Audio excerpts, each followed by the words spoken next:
Le manifeste surréaliste est sans ambiguïté, place à la toute-puissance du rêve, enfin libéré du contrôle de la raison.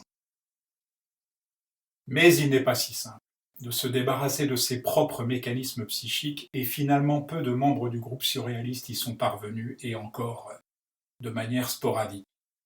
L'œuvre peinte majeure à mes yeux du surréalisme est L'Empire des Lumières de René Magritte, parfois appelée aussi la Maison des Rêves. Les moyens utilisés sont pourtant d'une économie absolue. Nous sommes loin, en effet, de la séduisante paresse des cadavres exquis, des errances sous mescaline d'un Henri Michaud, ou des pauvres rhinocéros à tête de Lénine qui jouent du piano dans les tableaux de Dali. Car Magritte, ici, n'a pas peint le rêve, mais en quelque sorte le prélude à la nuit d'un rêveur. Qui voyons-nous? Au bord d'une rivière, une maison s'endort. Tous les volets sont déjà fermés, sauf ceux qui encadrent les deux fenêtres, ou dois-je dire les deux yeux, d'une unique chambre éclairée dont la lumière se reflète dans l'eau, accompagnée par celle d'un réverbère. Seulement voilà, au-dessus de la maison, il fait grand jour. En confrontant dans un rendu presque photographique, deux moments possibles chacun de leur côté mais inconciliables, René Magritte a synthétisé toutes les recherches des surréalistes. La rencontre improbable de deux réalités paradoxales. Dans quelques secondes, la lumière va s'éteindre, les yeux des occupants vont se fermer et ils vont plonger dans la nuit des rêves, territoire de l'inconscient et des désirs refoulés. C'est durant la phase paradoxale de chaque cycle de sommeil, disait Freud, que notre inconscient ressurgit, travesti par notre propre censure morale, sous une forme en apparence irrationnelle. En apparence, car c'est bien là ce que le rêve raconte.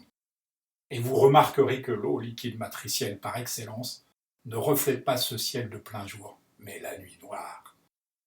Au passage, consciemment ou non, et c'est finalement de peu d'importance, Magritte a violé allègrement l'une des lois intangibles de la peinture de sujet, qui associe le réel à son image, et c'est bien ce qui en fait à mes yeux le plus grand peintre surréaliste. Une autre œuvre de René Magritte a été l'occasion pour le peintre d'affirmer l'incapacité pour l'esprit de penser sans recourir à la dialectique. Cette œuvre, c'est La reproduction interdite. Edward James était le fils oisif d'un magnat américain des chemins de fer qui, après sa découverte du surréalisme, avait transformé une partie de son domaine en maison surréaliste, un cas resté unique, je crois. Acceptant la commande que lui avait fait ce très riche mécène de réaliser son portrait, Magritte s'est refusé à lui fournir une image forcément idéalisée de lui-même et a préféré le résumer au simple souvenir que, au mieux, il laissera. Il l'a donc représenté de dos, devant un miroir, au-dessus d'une cheminée, reflétant non pas le visage de James, mais la même image de son dos qu'au premier plan. Le résultat, pour le moins étonnant, donne le sentiment que le personnage représenté ne pose pas et qu'il livre ainsi une plus grande part de son intimité. Même si Magritte ne va pas jusqu'à la mise en abîme, on devine que cette répétition est vouée à ne jamais s'interrompre.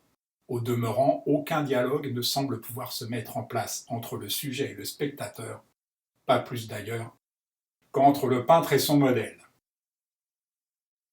Mais une conclusion s'impose. Si ce miroir au-dessus de la cheminée ne dit rien, c'est que forcément, connaissant Magritte, il dit tout. Et c'est ainsi que l'on devine que la mise en abîme se fait ici dans le personnage, en soi-même, c'est-à-dire Narcisse en mécène, en quête permanente d'un regard sur lui qu'on lui refuse, réalisant une sorte de portrait posthume, comme l'ont beaucoup fait les artistes de la Renaissance. Ce grand surréaliste de René Magritte a-t-il eu seulement conscience qu'il réalisait ici non pas un portrait, mais le portrait d'un portrait, annulant du même coup le sujet, par anticipation.